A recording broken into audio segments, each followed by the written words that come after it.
کامەران حاجی عومەر و تیمی باسی ڕۆژتان لێبێت ئەم جارە بە دوواداچوون لەسەر نرخی بنزین لەنێو هەرێمی کوردستان دەکەین ئێمە لە بۆرسەی هەولێرین کە سەرچاوەی دیاریکردنی نرخە لە تەواوی هەرێمی کوردستان وەک بەشێک لە بازرگان و کاسبکارانی هەولێر باسی لێوە دەکەن ئەگەر لە هەولێر یەک سەند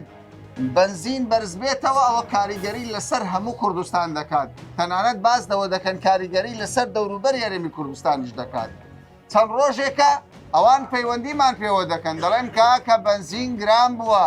بنزین پێشتر ئەگەر بە 425 دینار نۆرمالەکەی بێت ئێستا بۆ تا 525 دیناری عێراقی کە ئەمەش بە شێوەیەک لە شێوەکان بازاری سست کردووە و بە شێوەیەک لە شێوەکان بازاری ئالۆز کردووە نازانن بکڕن یان بفرۆشن ئەما تا چەند ڕاستە دەگوترێت گران بووە برام ئەوە سێ ڕۆژە بنزین نرخی سێ ڕۆژە نرخ سەبەبی گرانکردنەکەی چییە لە مەرجی حاجی عومەران ڕێگەیان لە بازرگانەکان گرت باشە بۆ ینی کە دەڵی گران بۆ چەند گران بووە من دەڵێم 100 دینار زیاتر چەند وڵی تا 125 دینار گران ینی پێشتر بە چەند بۆ ئێستا بە چەند پێشتر بە 509 دینار ئێستا ئەو ڕۆکە لیتری بنزینی ئەلێرە بە 535 دینار 535 کەوای چەند هاتۆتە سەری ینی تقریبا 140 دینار 145 دینار باشە گوتت حاجی عومەران ڕێگای لێ دەگری حاجی عومەران حکوومەتی خۆمان دەلێ ئەو شەریکاتی بنزینی دەرباز دەکەن پاکانیان بەسەوە باشە لە پەروێزخان چۆنە لە پەروێزخان شار ناهێت هەر نایە کەوای بەس حاجی عومەرانی و برادەرە لەوێش ناهێتن لەوێش ناهێتن لە هەر هەمویان هەمووی ناهێتن بەس گران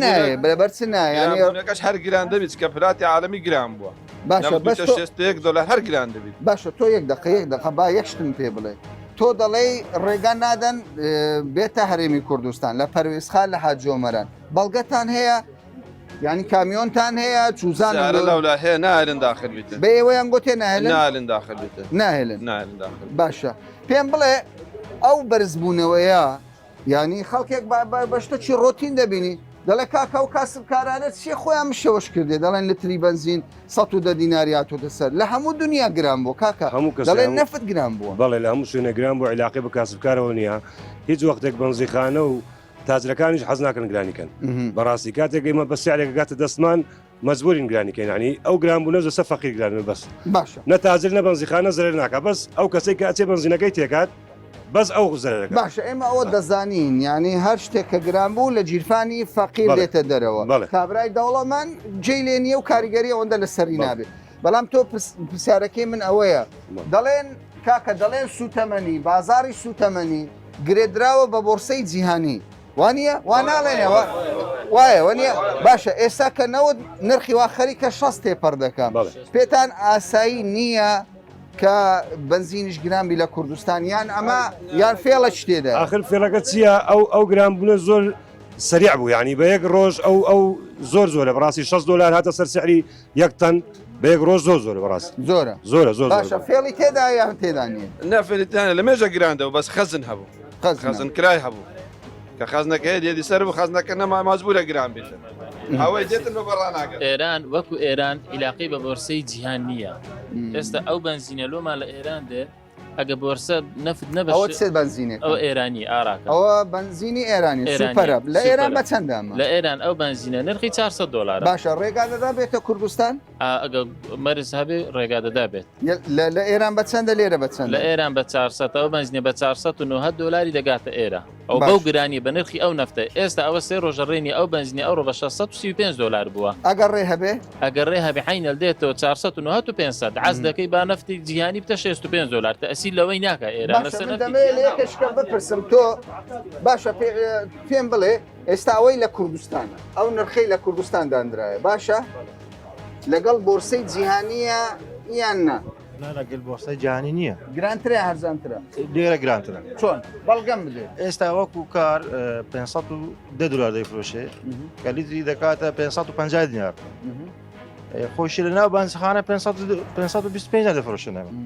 یعنی هەر خۆیان گرانیان کردو خۆیان گران دەکەن باشە پێم بڵێ لە بەغداد چۆنە وەزعکە لە بەغداد سعر چۆنە لە بەغداد بە 450 دینارە هەر 450 کێشەکە تەنیا لە کوردستان بەس لێرە ینی باسی ئەوم بۆ بکە گرانبوونی بنزین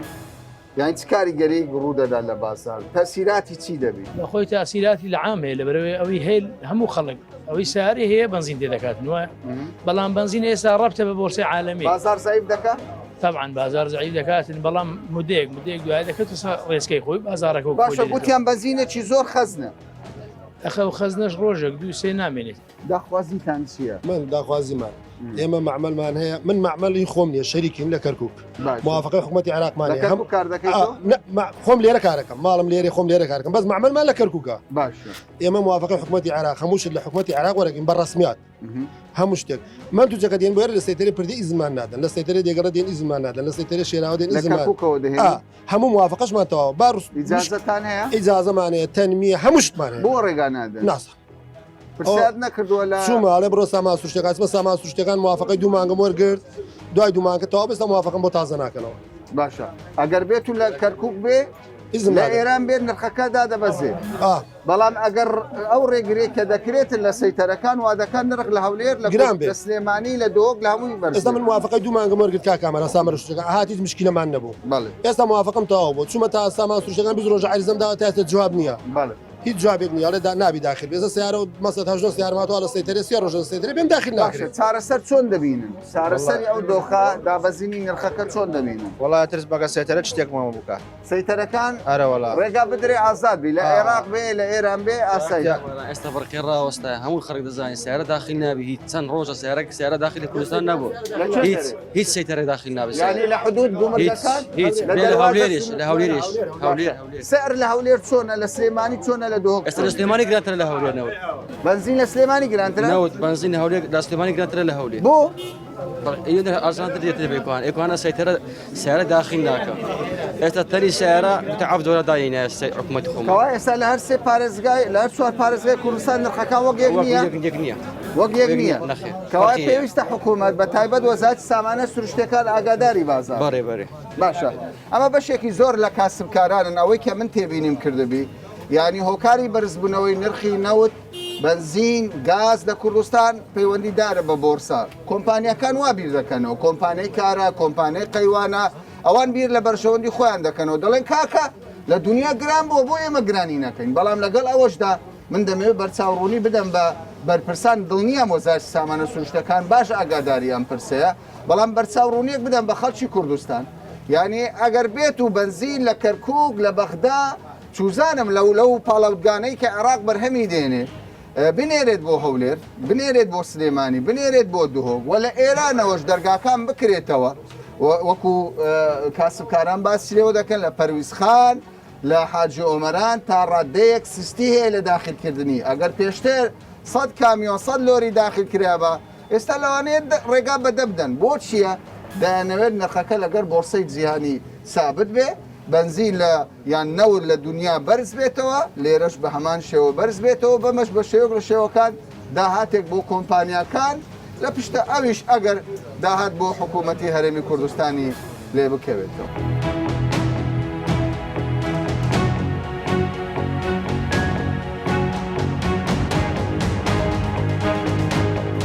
هەر کاتێک کە نرخی بنزین یان گاز تەواوی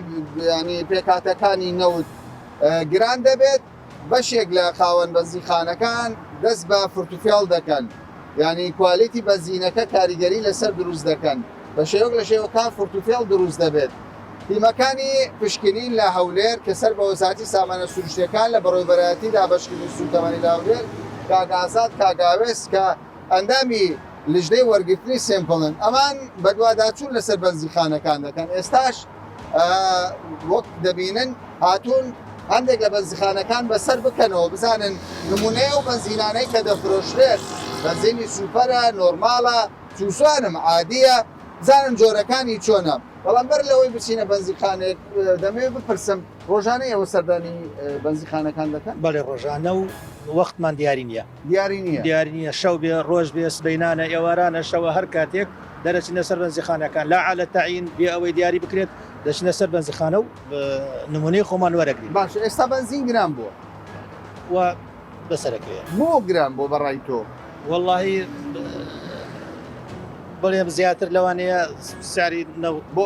بۆرسە بەرز بووەوە و ئەوانش گرانیەکەن باشە پەیوەندیدارە بە بۆرسا گرانبوونی بەڵێ حتمما وایە لەبەرەوەی سەری عالەمی هەرستایە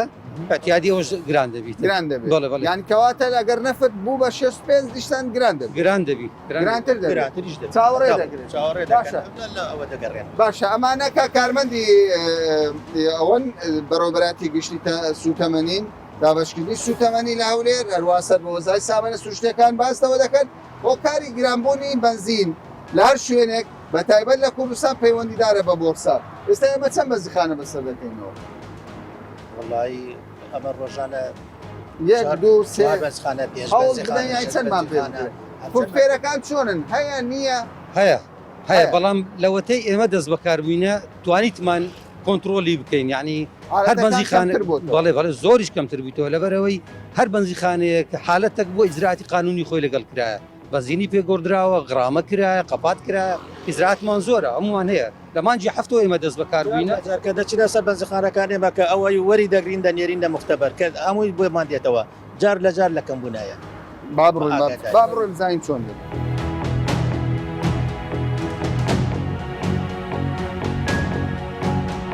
پێم بڵێ تۆ شتێکت نووسی لە دەفتەرەکە ڕقەمە چیەوە دێنە هەر بەنزیخانەیەک ناوی بەنزیخانەکە دەنووسین ڕقەمێکی لە بۆ دانێن کەس پێی نازانێت ئەو دوانەمان پێی دەزانێت کەسی تر مختبەر پێی نازانێت باشە ئێستا سەمپڵ وەردەگرن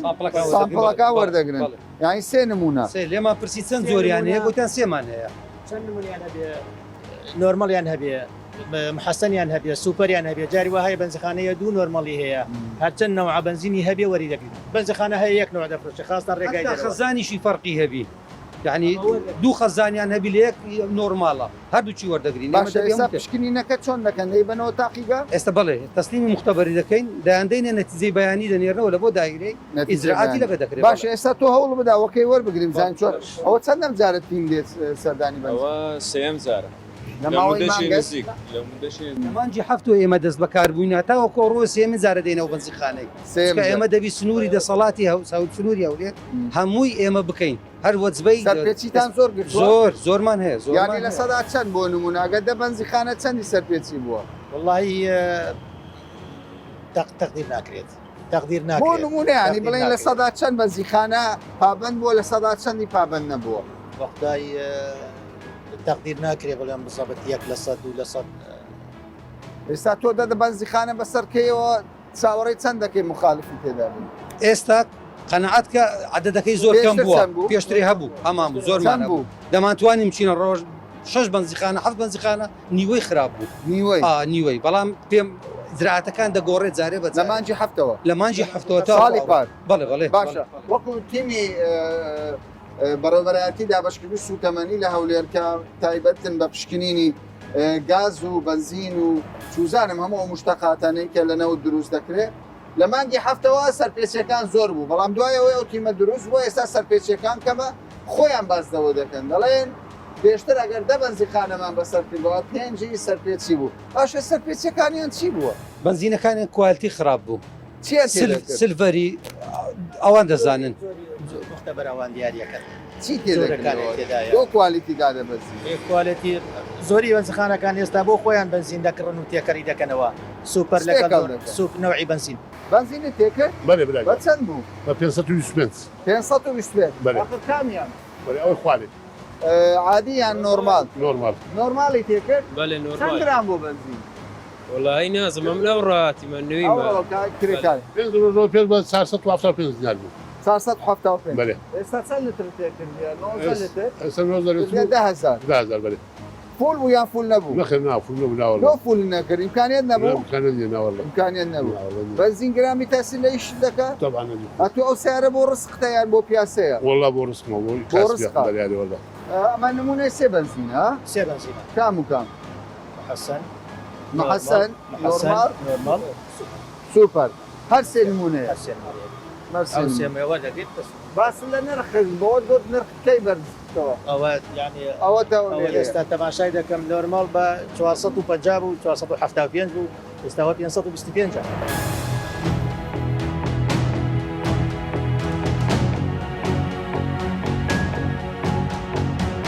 تۆ فەرمانبەری بەڵێ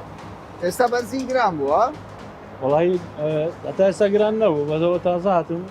دیارە بتە 500 پێشبینی دەکرد چکە نرخی نەفت گران بووە لە دنیا وڵی احتمالە پەیوەندی بە سعری دۆلار وشتیەوە بی دەزانم دۆلار تەسیری هەبووە نەفت گران بووە لە دنیا حتما باشە گرانبوونی پێ ئاساییە نۆرمالە یانی خدای تاسی لەسەر وەزع خەڵکە بێ مەعاشەوە بێ وەزعەوە ینی لەو فترەیە ینی بەنزین گران بێ تاسی لەسەر گوزرانی خەڵک دەکات بۆ فەرمانبەران بە تایبەت خراپ بە تایبەتی تۆ حەز ناکەی لەوە گرانتر بێ نەخێر ناوڵە دەستێ لەوە گرانتر بێ بە خدای وڵاتیمە بە خۆت دەزانی ینی هەموو شتێک تاثیر دەکات تاثیر دەکات هەرێ وڵا محەسەنەوە دەتری بە چەندە محەسەن 625 چەند دەری گران بووە بەخوای دوو ڕۆژە ڕۆژە ئەدی نۆرمال بە چەندە بە 500 ئەویش دوو ڕۆژە گران هەندێک بە 525 اینجا کەسە و سارێک بە خۆی دادن یعنی سەرەکە سابت نییە نا بەنزینەکەش وەکو یەک نییە هەموو هەر یەکە نەواکە هەریەکەنەوە ئێرانی هەیە یعنی هەر یەکە یعنی لە هەر بەنزیخانێک جۆرە ئەنگۆ احتیمال لەسەر کامە بەنزین دەکەن والله ما ئێرانیەوە زیاتر ئێرانیتان پێ باشە لە بوو مەشنی و شتیوالا لێ ناداتەوە بەنزینی ئێوە نۆرمال 500 و نۆرمال 500 دا باشە لە شوێنی کە 525 فێڵ هەیە هەر نێنیەکە چێنی وڵی نێنیەکەیان و نعبین و خۆیتان باشە ئەو لەژنەیەکی ئێستا هاتووە لەسەر سەر قسەرتا لەگەڵ دەکە ئەجیکووە لێژنە هەیە خۆ یانی دەڵێ بەوەندە نابی گران عادی نابی ئەوەی ئێوە بۆ ئەرزانترە وڵی کوالیتی خراپترە نەوەڵە هەریەکە هەریەکە عسە بەنزیخانە ئێستا هەیە 525 و 35 هەیە حسب ما تا لەبەرچی لەبەر سەرفە والله نازام هەندێک دێرن لەگەن نرخی نەفتی و هەندێک دێرن نازام دەکرد چیەوە باشە کەوای لە بەنزیخانەیەک بۆ بەنزیخانەیەکی دیکە نرخی بەنزینەکان گۆڕانکاری بەسەردادێ لە هەندێک شوێن ئەمڕۆ لە هەولێر 535 525 لێرە بە 510 دیناریە ئەی سوپەر سوپەر سوپەر 720 لە چێ دێ سوپەرەکە وڵی سوپەرەکەیان نازانم دەڵێن لە چێ دێ لە سوپەر لە ترکیا وابزانێەوە هەر دەفرۆشن بەس ئەمە لە سەعەتدان عقمان بەوەی داهاتار بەهینان نییە نا بای چەند بەنزینی پێکرد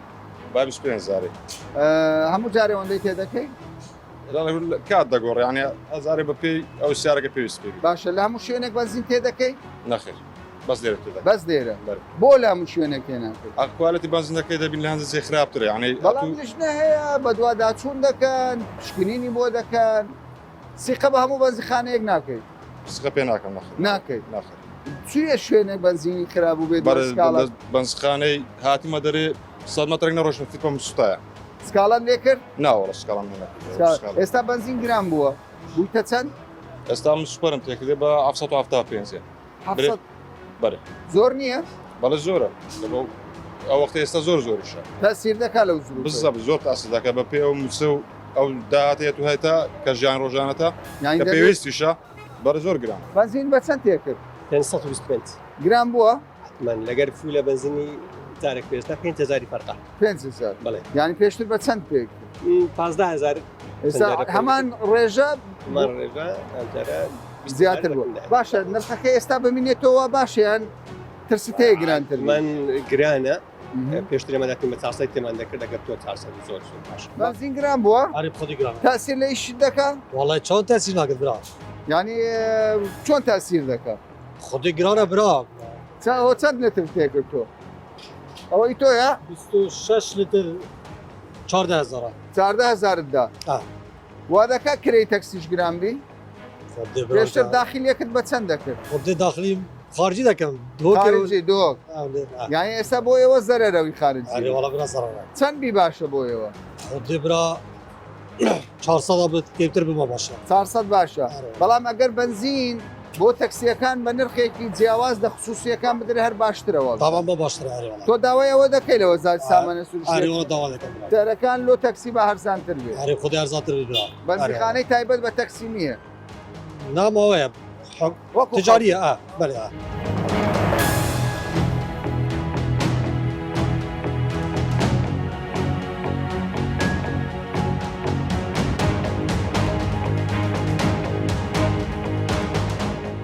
لە ماوەی ڕابردوو لە گەڵ تیمەکانی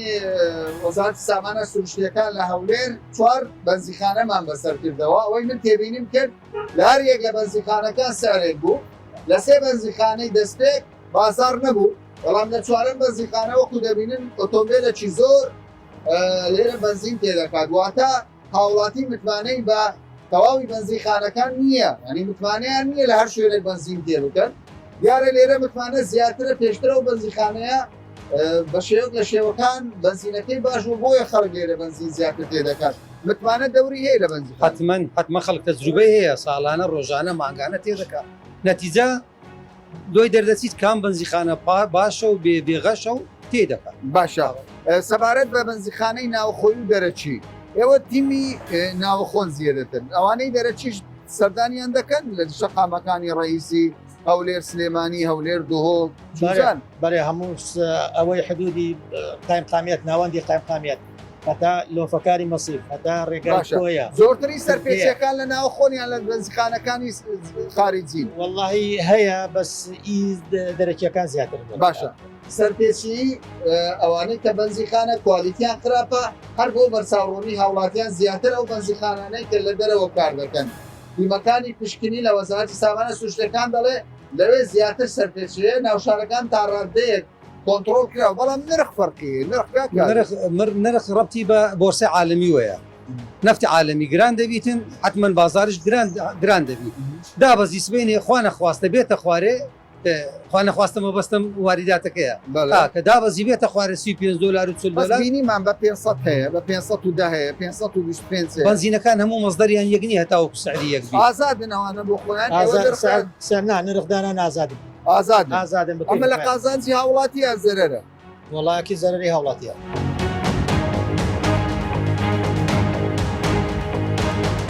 بەرزبوونەوەی نرخی بنزین لە نێو هەرێمی کوردستان بەشی هەرە زۆری قازانجەکەی بۆ کۆمپانیەکانی تایبەت بە بەرهەمهێنانی بنزینە لە نێو هەرێمی کوردستان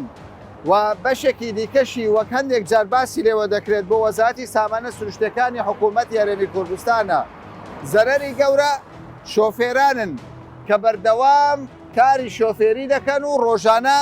نرخی بنزین کە گران دەبێت لە گیرفانیان پارەکە دەڕوات بۆیە ئەوان چاویان لەوەیە نرخی بنزین لە نێوەرێمی کوردستان یعنی دیاری بکرێت یاری نەکات ڕای وەزارەتی سامانە سروشتیەکان ڕایەکی دیکەیە دەڵێت بەرزبوونەوەی نرخی بنزین لە دەست ئێمە نییە پەیوەندیدارە بە بۆرسەی جیهان ئەگەر بنزین لە جیهاندا بەرز بێتەوە و نەوت نرخەکەی بەرز بێتەوە ئەوە ناچارین لە کوردستانیش ئەو نرخە بەرز بێتەوە چونکە کۆنتڕۆلەکەی بازاری جیهانە نەوەک کوردستان تا باسێکی دیکە و بابەتێکی دیکە بەخواتان